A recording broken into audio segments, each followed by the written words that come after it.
Jana mbili nimeweza kukutana na kapteni Kisinga kuweza kuzungumza naye yale kimichezo zaidi. Bana kapteni, uko vizuri? Namshukuru Mungu niko salama. Na hatimaye ahadi zilikuwa nyingi sana. Hatimaye na Mungu kapoteana mabao 3-1. Japokuwa matumaini yalikuwepo hata ya kupata sare.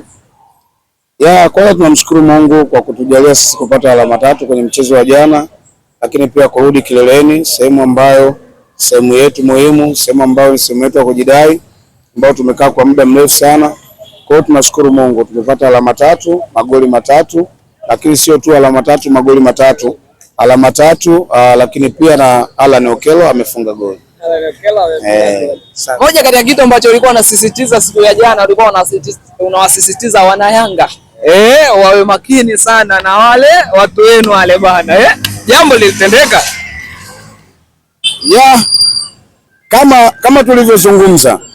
Kama tulivyozungumza ni kweli, tulisisitizana na tuliambizana, jamani tuwe makini na hawa watu, na kweli tuwapongeze sana viongozi kwa kuhakikisha ulinzi na usalama unakuwa unafanyika kwa hali ya juu. Tuwapongeze sana kwa dhati ya moyo wangu viongozi wa Masteward wa Young Africans, Zoet Kasonso na wengine kwa kuhakikisha ulinzi na usalama kwenye mchezo wetu wa jana ulikuwa ni wa kutosha sana. Ile inaleta picha halisi ya ukubwa wa Young Africans. Kiukweli walitanda kila kona kuhakikisha kwamba hakuna mtu yeyote mwenye dhamira mbaya ambaye anaweza kapenyeza rupia kwenda kutuharibia, kwa sababu tumeona kwenye mchezo wa Simba dhidi ya Dodoma Jiji mambo yalikuwa ni mengi ambayo yalikuwa yanahatarisha hata usalama wa golikipa. Wewe umeshuhudia, umeona golikipa ameibiwa kitaulo, umeona mtoto anatumika kwenda kufanya mazingira mabaya kwa golikipa, vitu ambavyo vilileta hofu sana na ikatufanya tuongeze umakini kwenye eneo la kulinda, eneo la kuhakikisha golikipa wetu, lakini hata golikipa wa timu pinzani anakuwa kwenye usalama wa kutosha. Tuwapongeze sana, walifanya kazi kubwa sana, na tuendelee kupambana kwa ajili ya kuzitafuta alama 3 kwenye kila mchezo. Bana, kwenye hizo goli 3 lakini ndani yake kuna Alan Okello Starboy, anathibitisha Starboy wake bana. Bao 2, hatimaye anatimiza bao 11 kwenye ile vita ya ufungaji baada ya Feitoto anafuata yeye. Hii inaleta picha gani? Inaleta picha kubwa sana. Kwanza tunajisikia faraja na kuamini kwamba viongozi wetu wanatuletea wachezaji bora. Viongozi wetu wanatusajilia wachezaji kwa mapenzi makubwa sana na mafanikio kwenye timu yetu. Alan Okello jana amefunga na anaendelea kutia pressure kwenye eneo la ufungaji. Ni mchezaji ambaye amekuja dirisha dogo, lakini ukiangalia pressure anayoiweka kwenye ufungaji wa magoli ni kubwa sana. Pengine labda Faisal angerelax, lakini mara baada ya kuona moto wa Alan Okello baada ya mchezo kumalizika, Fei anaona kabisa Alan Okello amescore goli 2. Nyuma yake ina maana anakuwa anamzidi kwa goli 1.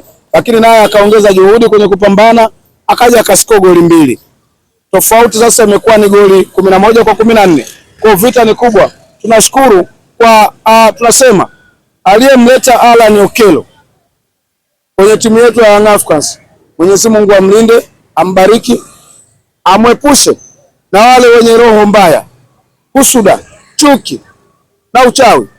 Mungu amlinde sana, kwa sababu ametuletea mchezaji sahihi kwenye timu yetu ambaye amekuja wakati sahihi, wakati ambapo tuna uhitaji wa mchezaji kama yule. Anatupatia goli 2 kwenye kila mchezo, amekuwa anafunga. Kwa sisi tunasema asante Mungu, na pia asante wewe uliyemleta Alan Okello. Bana, majirani wanaulizia uwepo wa Profesa Zidane Zizou Pako Mzuzwa. Pako yupo wapi bana? Mbona kapoteana ghafla hivi? Uwanjani yupo kama hayupo, na asipokuwa kwenye pitch watu hawaulizii uwepo wake. Pako Mzuzwa profesa mpira ana injury. Alipata majeraha, aliumia kwenye mchezo wetu ule, aliumia. Kwa hiyo kukosekana kwake bado waliokuwepo wamepambana na wametupatia alama 3. Lakini akiwepo ni sehemu ya mchango mkubwa wa timu yetu kuhakikisha tunapata alama 3. Kwa hiyo wale wanaomuulizia Pako Mzuzwa tuambie tu kwamba ana injury, na ndio maana wamecheza wachezaji wengine. Na hii ndio maana ya kuwa na kikosi kipana. Yes. Bana, siku ya jana tuliona mabadiliko kidogo. Atola yao pasi jeshi akicheza namba 3, lakini bado aliuzima vile.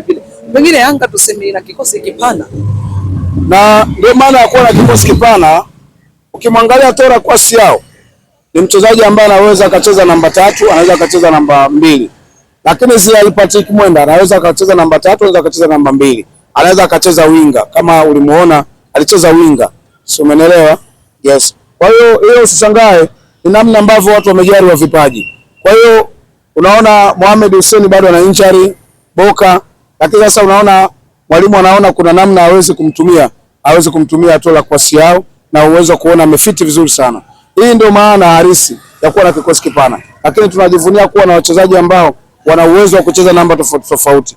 Kwa hiyo sisi tulifurahi na amecheza vizuri. Sasa imani yetu ni kwamba hata kama kutakuwa kuna pengo tena kama lilivyokuwa pengo jana, hatutakuwa na wasiwasi tena kuhusu namba 3. Atazima vizuri. Yule wakati ambao Alan Okello Starboy anafunga kila baada ya mechi, huko Prince Mpumalelo Dube mwana wa Mfalme, nini kimemkumba? Ani hali tu ya mchezo inatokea, anapata nafasi nyingi. Kikubwa tu tumwambie Prince Dube, wewe ni mfungaji. Hayo magoli 9 uliyoyafunga hayakuja kwa bahati mbaya. Endelea kupambana, ila tu ombi langu kwako Prince Dube, tuliza pressure. Kitu chochote kinakuja, tuliza pressure. Usiwe na pressure ya kufunga. Yaani wewe relax, sababu mchango wako ni mkubwa kwenye timu. Magoli yanakuja tu. Kuna ile ujue mchezaji anakuwa na pressure. Unaweza hata kwenye nafasi ya kupiga hata kuscore kupeleka pembeni, ukatumia hata nguvu kubwa sana kulibutua ili mradi liende ufunge goli. Yote ni kwa sababu ya pressure ya kufunga. Kwa hiyo tumwambie Prince Dube, calm down. Tuliza pressure yako. Wewe ni mfungaji wetu na ni mfungaji bora. Utaendelea kufunga tu. Nafasi bado zipo, michezo 5, chochote kinaweza katokea. Unaweza ukafunga zaidi ya magoli hayo na ukaibuka kuwa mfungaji bora. Bana, kwenye michezo 5 ambayo imebaki kuna Azam ndani yake hapo kuna TRA na Singida Black Stars imeshacheza naye. Kuna Azam sambamba na TRA, moja ya wapinzani ambao wametajwa kuja kuwasumbua hapo mbele. Unaona ubingwa upo? Sio tu Azam, TRA, bado kuna Mashujaa. Sio timu ya kubeza, lakini pia kuna Fountain Gate. Nayo sio ya kubeza. Hizi ni timu ambazo tunakwenda kucheza nazo. Asilimia kubwa tunakwenda kucheza nazo ugenini. Fountain Gate watakuwa nyumbani kwao Arusha. Mashujaa watakuwa Kigoma. TRA watakuwa wageni wetu.